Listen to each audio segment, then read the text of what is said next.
Hey everyone, welcome to another edition of my live tea tasting. I've got a great blend for you guys tonight, so without further ado, I'm just going to jump right in. Tonight's blend is just a plain green tea, but it's called Empress Rising, and this is from Black Forge Coffee, which I've been doing for the whole month of October. Because I got them from the Oddities and Curiosities Festival. I figured, tis the season for something a little spooky. So this is actually just a plain old green tea. Hey, Sneha, welcome. I'm assuming just by the form of it that it's in the same vein as the gunpowder tea. And I haven't had a good gunpowder in a while, so I'm kind of grateful for this one. But if you take a look, hey Miriam, welcome. If you take a look, it's pelleted, and it's very rare for a Chinese green tea to be pelleted. Now, when it's pelleted, that just means that it's balled up and processed like this, but it's not an oolong. Hey Ma, welcome. Hey Zach, welcome. I'm getting a lot of people in today. So it's not an oolong. Oolongs are only oxidized up to between 30 and 80%. This is still a green tea, so it's going to be oxidized around maybe I'll say about at most maybe 16%. There is a huge difference between a green and an oolong, and this is a green tea that's balled. So it's in that same vein as a regular gunpowder, but it doesn't have that same color. Usually gunpowders tend to be a little bit of a darker green, but as you can see, well, it's easier to look at it as a whole. It's dark green, but not like dark green, if that makes sense. It's a light dark green. Wow, I'm getting a whole lot of likes today. I appreciate your enthusiasms. If we take apart the leaf, you'll see it's very solid. There's really no way that we can open it up without breaking it. But I've already got the steeped leaves here, and you'll see there's very little difference between. It's green tea, Miriam. That's what I'm saying. Like, it's not an oolong tea. It's not oxidized more than it should be. But it's on the dark-ish-er side of it.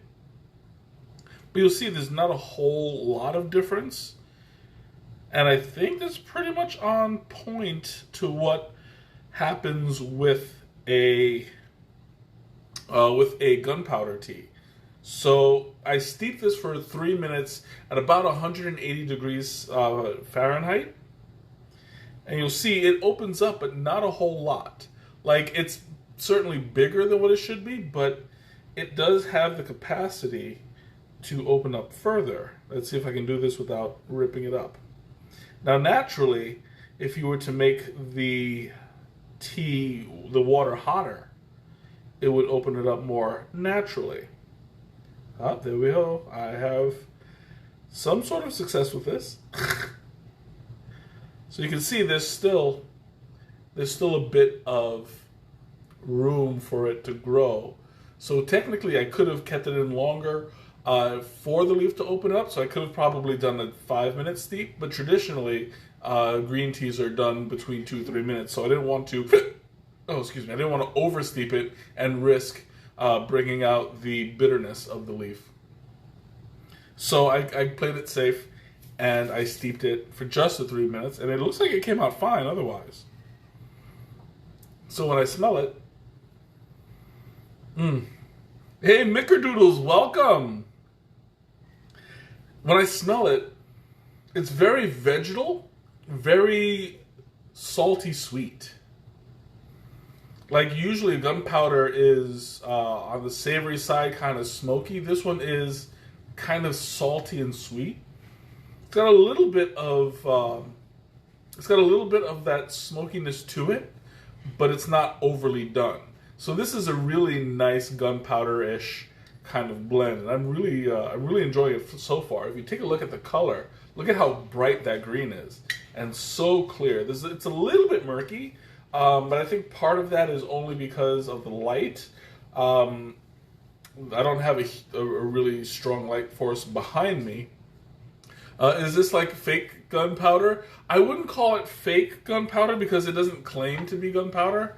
It's technically a kind of gunpowder tea because it's balled up like gunpowder, and gunpowder has the name comes from the actual gunpowder, which is very pelleted to begin with.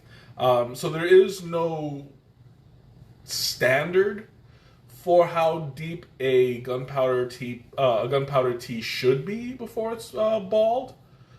But in that same vein, it's more because of the form that it's close to a gunpowder tea, and not because of the color and flavor that I'm going to expect to get from it. Let me pull one out. So as you can see, it's a really strong kind of pellet there. And it's going to be oxidized to the point where it's solid. Now, I'm not sure if they bruise the leaf on purpose, like they do with oolongs. I've never really looked into that particular discussion, but I think that part of it is going to happen naturally, So let's go ahead and take our first sip, see how it goes. I really love that smell.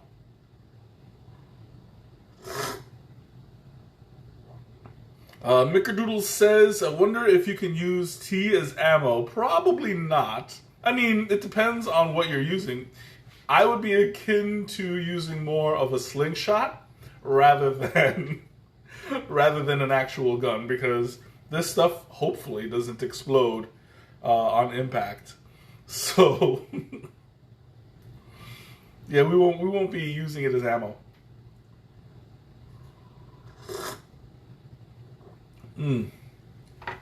Now this is very interesting. There's a kind of floral taste to it. Now normally it's when you're with a gunpowder, it's going to be vegetal, grassy, savory, and smoky. This one has a touch of that, but it's also got a sweet essence to it. There's a little bit of fragrance behind it that gives it like a floral kind of connotation to it, but it's not fully floral. It's not like a rose or a lavender or something like that. It's got a bit of a juiciness behind it. It's a little bit slightly citric.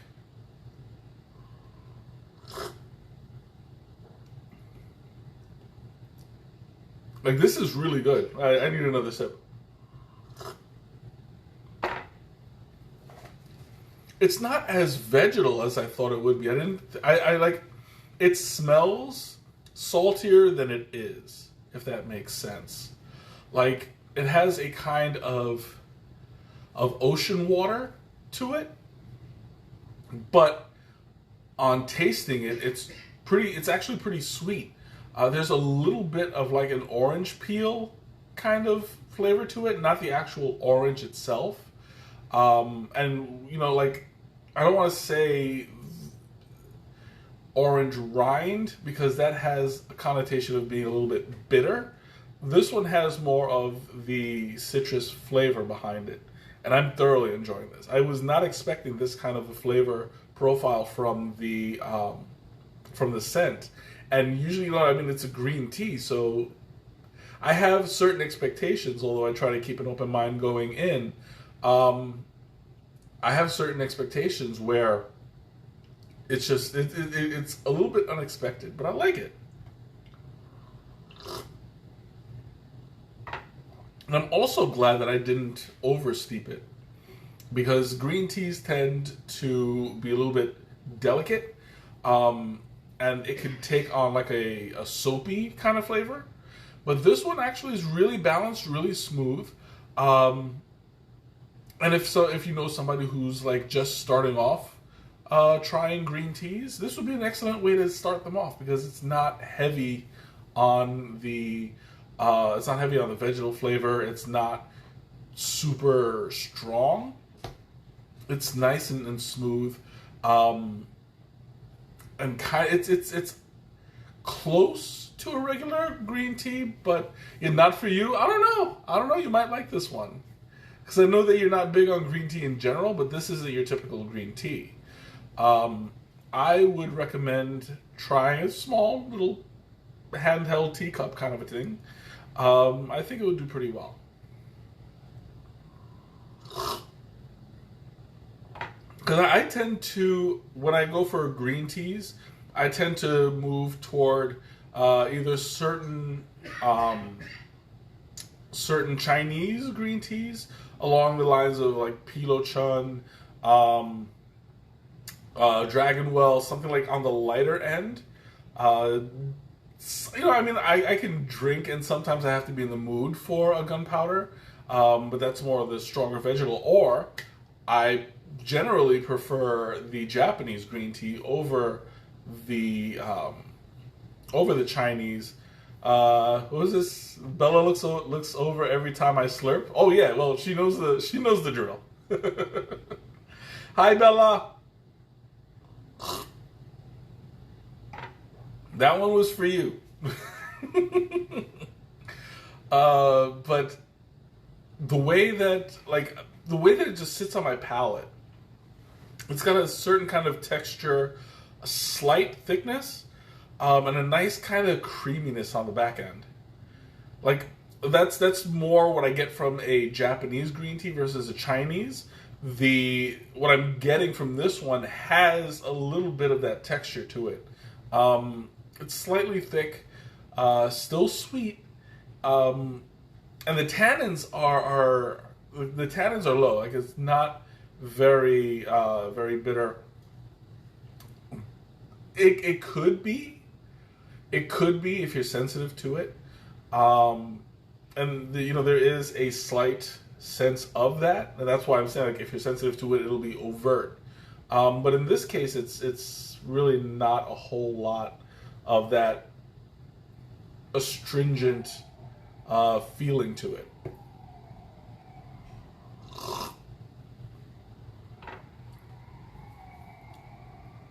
Now I love the way that it just like kind of circulates as I speak. Like it's a very slow burn. It's coming out nice and like the flavor is lasting. And that's really important to me when I'm drinking a good tea, that I want the flavor to last a while. So this is actually getting that job done. The texture to it, the flavor behind it is pretty bold, but not overpowering.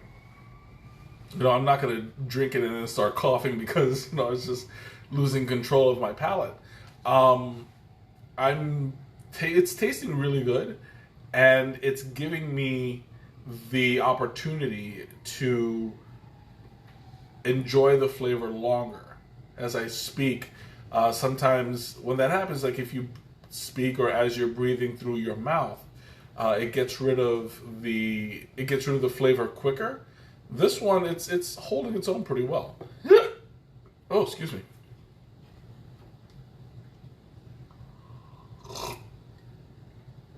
And then even though it's starting to cool off a little bit, because if you start the tea off at 180 degrees rather than the 212, it's gonna take a shorter time to cool off. It's already mostly cooled off, so I'm already tasting a difference between when I first started drinking it and now. There is a slight bitterness to it. It's not strong or overpowering at all. I'm just able to note that it's there. So far so good. Like I tend to be a little bit forgiving with astringency because I understand where it's coming from, and a lot of the times the astringency is there because I messed up rather than the tea itself being bad. It depends on the look and the feel and the taste. And tea is the kind of drink that you experience with all five senses. So there's a lot to it, but 9 times out of 10, if a tea is really astringent, it's user error, depending on the source, of course. If you get a really cheap tea, then there's nothing can be done. It's going to taste nasty anyway. I'm going to go ahead and do the Thomas taste. A 6 cents, yeah, I foresee myself drinking the tea. I was right. See? I'm going to go ahead and do the Thomas taste and see if I can catch anything. And I have a feeling I'm probably going to.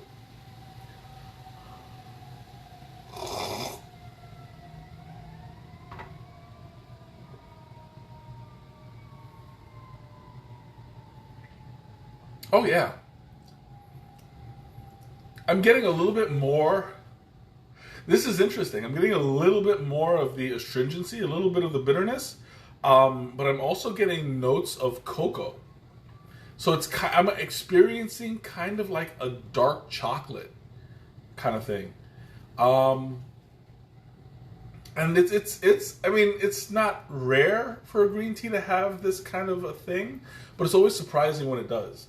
I'm getting like a chocolate orange kind of flavoring to it, and it's really nice. It's really pleasant, and the astringency in it isn't halting. Sometimes when you drink a green tea and it just like hits you right in the back of your throat with that bitterness, and it's like, okay, I get it. You're there. That kind of an experience can throw people off. But in this case, it's very smooth, very, it tastes like it's got a very reliable quality to it. And I'm thoroughly enjoying this. Like, this is the kind of tea that you would get for somebody who's starting off. Who's starting off with a green tea specifically. And I see that there's like, yeah, you guys aren't going to be able to see this, but there's sediment on the bottom. It kind of washed off the leaf. That usually happens like as you ball the leaf and it dries. Of course, it's gonna crack on the inside, microscopically, of course, and it's gonna like break off little dust. So there is some sediment at the bottom. I see it better from the top than I see it from the side.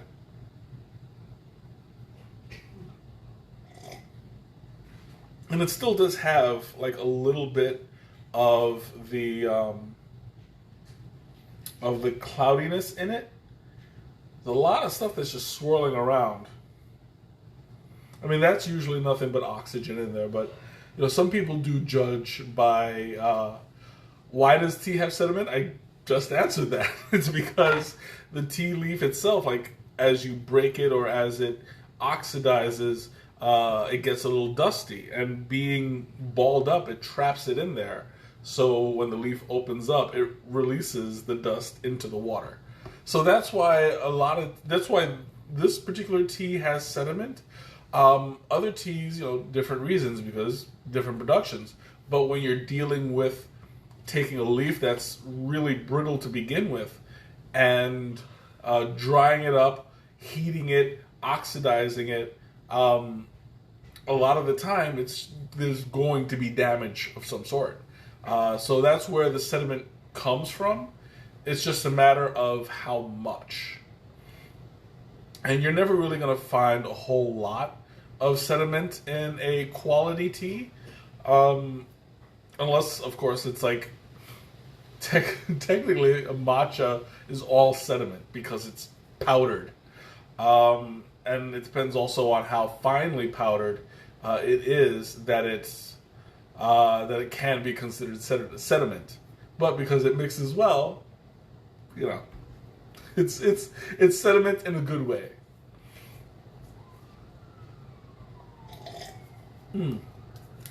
Okay, I'm going to open up the floor now for questions, comments, anything you want to talk about. Now's the time. I'm going to answer Teresa's question first, as I always do. What would I pair this with? Given that it's kind of sweet, It's kind of sweet, kind of savory, a little bit creamy. Has that like floral, uh, that floral sense behind it. Um, I would actually pair this with a fish dish. It's something that's not too strong, maybe like a salmon, um, something that like it's easy to pair a Japanese green tea with seafood because it tastes like seaweed for a lot of the time. This one I'm pairing it. What was this? Sediment in your food is noted. Mickey Lenny said, "This is Lenny. Say hello, hello. I'm glad you're there." Orange chicken. Maybe because of the orange tint in the flavor, that orange kind of citrus behind it. Yeah, I mean, I could see that. The orange creamy sauce will probably complement it very much, bringing out what is this stuff called? Bringing out the citrusy notes to it. It would just enhance that further. Plus, the cream tends to stick around your palate for longer. So yeah, orange chicken would be really nice. Mm. And I love how it's maintaining the flavor. Like, even though it's cooler now, it's not getting very bitter. It's still maintaining that level of astringency, and I can taste it in the back of my throat, right around here. As I breathe in, especially, it kind of just hits me, But this is nice. It's still smooth in its own right, with a slight astringency, and some people appreciate that. I like a little astringency, but when it gets too astringent, and it tastes like soap, that's where we're gonna have issues. But in this case, though, it's perfectly fine. Mm. Ooh, that's really nice. And I normally don't like a cool or cold, especially iced green tea. But this one, in its current temperature, in its current form, unsweetened, of course, it's maintaining that flavor. So I appreciate that. This is not the kind of tea that I have to rush through, because if I don't, it'll taste nasty. It tastes pretty fine. Mm. Okay, announcements. As some of you have been paying attention, there is something coming up that I'm thoroughly looking forward to. I'm not going to release what it is. You're going to have to wait, although a save the date is coming. Can you participate? I mean, yeah, you're going to be participating. It's just the extent to which you'd be participating I'm concerned about. And yes, Teresa can participate. I thought you guys had already set it up. So, by all means, talk behind my back. Get it going. She cannot participate in the physical doing of this, and it's purely for health reasons. Oh, excuse me. But any other participation, yes, Mama Liz can participate too. You guys can go and do your thing. I will stay out of it. And then, yeah, go right ahead. But a save the date will be coming out next week. So you don't need my permission.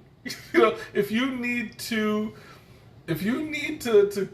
consolidate your forces, go right ahead. I don't care about the back end. That's all you. I'm not supposed to know about it anyway. But And you know, I'm trying really hard not to give anything away because this is going to be. It's when the reveal comes. I want to get people in the room to watch. So I'm going to once the save the date comes, I'm going to task everybody, all of my loyal followers, everybody who's interested in tea, everybody who's just interested in watching some entertaining content. Be my guest. Like, share, tell your friends, tell your neighbors, tell your enemies, tell everybody. Everybody's welcome. And I'm trying so hard not to give too much away, but it will be entertaining. It will be it'll be a very interesting experience. I can promise you that. Oof. Okay, before I before I let anything slip. And I love the texture. Texture's still remaining. Although now it's a little bit settled down, it's slightly more watery than it was when we first started, but it's still really, really decent. There's no description on the tea because it's on the bag because it's all it is green tea. So I'm not assuming that they put anything else in there other than the green tea. There's no orange. There's no. I mean, you can even see like there's literally nothing in there but tea. So I'm really impressed by the flavor. I'm gonna definitely have more cups in the coming weeks, especially now that it's starting to get a little bit colder, a little bit chilly. Yeah, I can see myself really getting into this.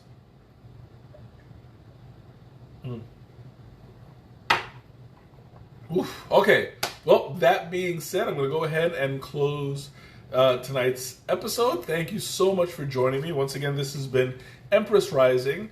I'm going to, as I always do, I leave the link in the description along with a link to my Twitch because I want to get more people involved in my Twitch as well. That's going to be I want to eventually move more content to Twitch than Facebook because Twitch is more interactive. So I'm going to share my Twitch link and encourage everybody to check me out on Twitch whenever you're bored. All right. So anyway, thank you so much for joining me. This has been an incredible experience. I highly recommend this green tea. And until next time, have a great weekend, a wonderful following week, and I'll see you later. Bye.